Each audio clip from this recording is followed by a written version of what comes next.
Parfois, le destin change non pas après des événements mondiaux, mais après l'action la plus simple, le nettoyage.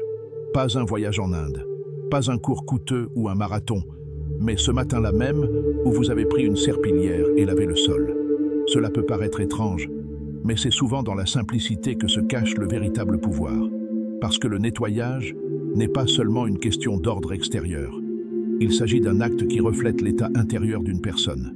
La maison est une extension de nous-mêmes. La poussière dans le coin est une vieille rancune. Un coin incliné signifie une énergie bloquée. Un sol non lavé signifie une stagnation des pensées. Lorsque vous commencez à nettoyer l'espace autour de vous, c'est comme si vous supprimiez les barrières entre vous et votre destin. Le sol est la fondation. C'est sur cela que vous marchez tous les jours. C'est l'étape de votre vie. Si la vie est encombrée, le chaos est inévitable. Si c'est propre, il y a une sensation de liberté, de mouvement, de clarté. Ce n'est pas un hasard si dans les temples bouddhistes, les moines commencent la journée par un nettoyage. Non pas pour l'éclat, mais pour l'esprit. L'espace pur donne naissance à la conscience pure. Ils croient que lorsque vous nettoyez non seulement le sol, mais aussi vous-même. Chaque mouvement de la serpillière est un rituel. Lorsque vous abordez le nettoyage consciemment, avec intention, cela ne devient pas une routine, mais une méditation. Vous ne faites pas qu'effacer la saleté.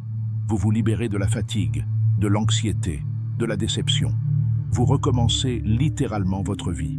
Un homme m'a raconté, au moment où tout s'effondrait, il a perdu son emploi, il y avait des disputes à la maison, il y avait un vide à l'intérieur, il a commencé à laver le sol et à pleurer. Je me suis juste dit que ce soit le début. Et cela est devenu le point de départ de nouveaux changements. Il existe une croyance. Il ne faut pas laver le sol après le coucher du soleil, afin de ne pas gâcher sa chance. Mais ce signe lui-même laisse entendre que le sol n'est pas seulement une surface, c'est un point d'énergie. Dans certains enseignements orientaux, on pense que l'énergie QI s'accumule près de la terre. Si le sol est sale, l'énergie gèle. Si c'est propre, ça commence à couler librement. Cela affecte tout, l'humeur, l'inspiration, la santé, les relations et les finances. Imaginez, vous lavez le sol lentement, allumez de la musique et bougez consciemment. C'est comme si vous n'éliminiez pas les tâches, mais les doutes. Pas de poussière, mais des peurs intérieures. L'espace devient vivant. C'est comme s'il disait « Maintenant, tu peux respirer. Nous pouvons déménager. » Et vous le ressentez vous-même. C'est devenu plus facile, plus calme, plus clair. La façon dont vous lavez le sol est la façon dont vous vivez.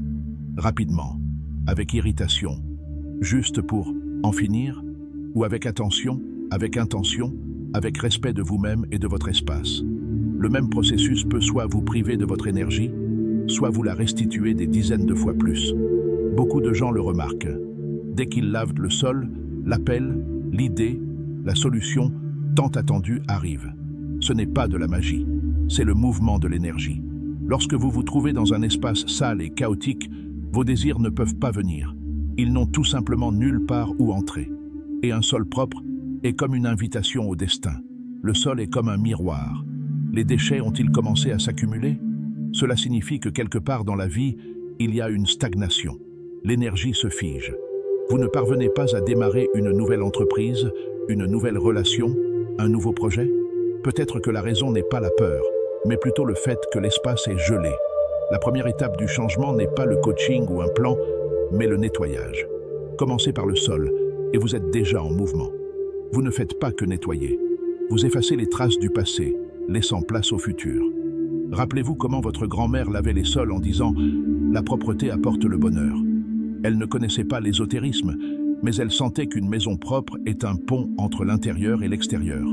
Un homme a dit qu'après une mauvaise rupture, il avait simplement lavé tout le sol de l'appartement. Je ne savais pas pourquoi, je le voulais juste. Une semaine plus tard, j'ai trouvé l'emploi que je cherchais depuis longtemps. Coïncidence? Peut-être, mais cela montre que même une action simple, faite avec intention, déclenche un changement. Créez votre propre rituel.